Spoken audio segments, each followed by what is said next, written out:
मैं doctor Anita Kawadia, associate professor history college Udaipur.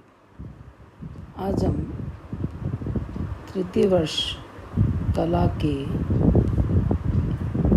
इतिहास में पेपर फर्स्ट के अंतर्गत सांगा और मालवा के संबंधों के बारे में पढ़ेंगे।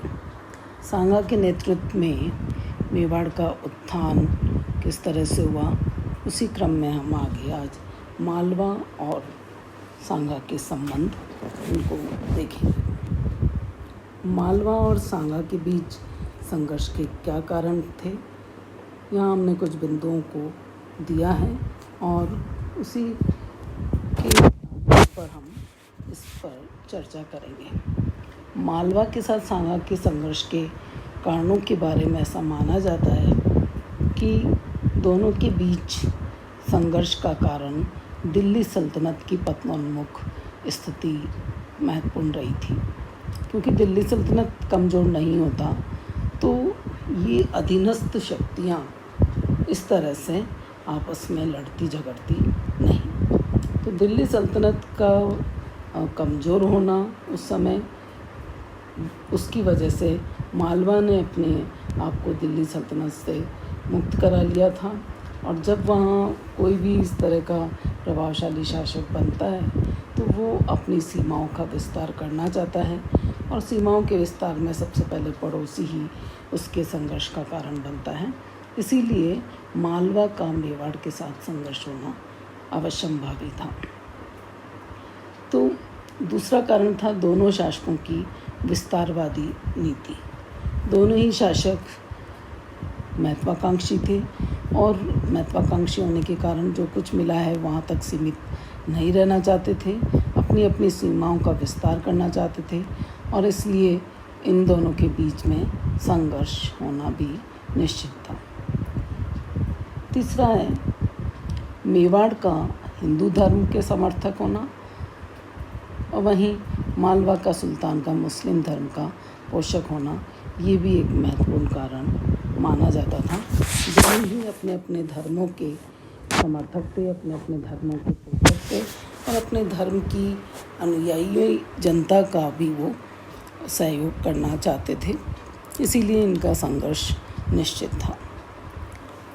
चौथा है मालवा का उत्तराधिकार संघर्ष।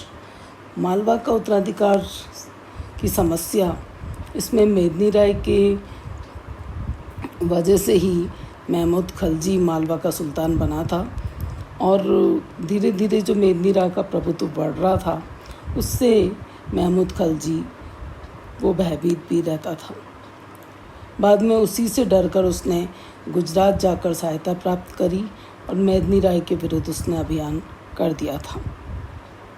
तो मेदिनी राय ने राणा सांगा से इसके लिए सहयोग मांगा और इसकी वजह से ये स्पष्ट हो गया था कि दोनों राज्यों में युद्ध की संभावना दिखाई दे रही थी।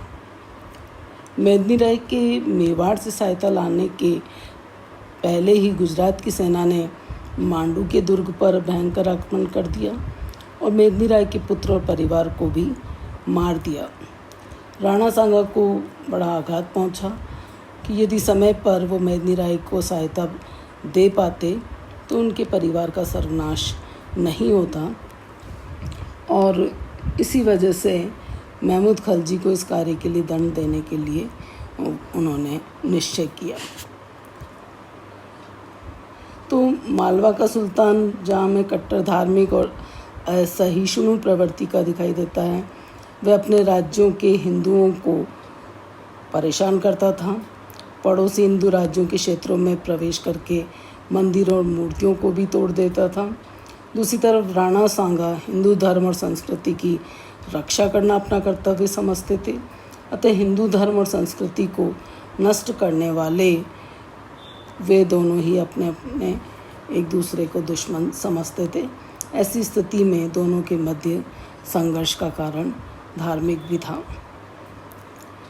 इसी तरह से हमने बताया कि दोनों के मध्य संघर्ष का प्रमुख कारण राणा सांगा की साम्राज्यवादी नीति थी। राणा सांगा एक महत्वाकांक्षी शासक था। वह न केवल सीमाओं का विस्तार करना चाहता था बल्कि उत्तरी भारत में हिंदू साम्राज्य की स्थापना का भी इच्छुक था।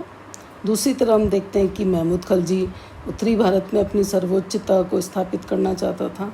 ऐसी स्थिति में दोनों एक दूसरे की शक्ति को नष्ट करने में अपना अपना हित समझते थे, अतः दोनों की विस्तारवादी प्रवृत्ति इनके बीच संघर्ष का कारण बनी। तो इस तरह से हम देखते हैं कि 1519 ईस्वी में ये सारी परिस्थितियाँ बन गई थी और जिसकी वजह से युद्ध की घटना निश्चित हो गई थी। गागरोन का युद्ध इनके बीच में होना शुरू हो गया था। तो 1519 ईस्वी में परिस्थितियों को अच्छी तरह समझने के बाद मालवा के सुल्तान महमूद खलजी ने पूरी तैयारी के साथ गागरोन पर आक्रमण किया।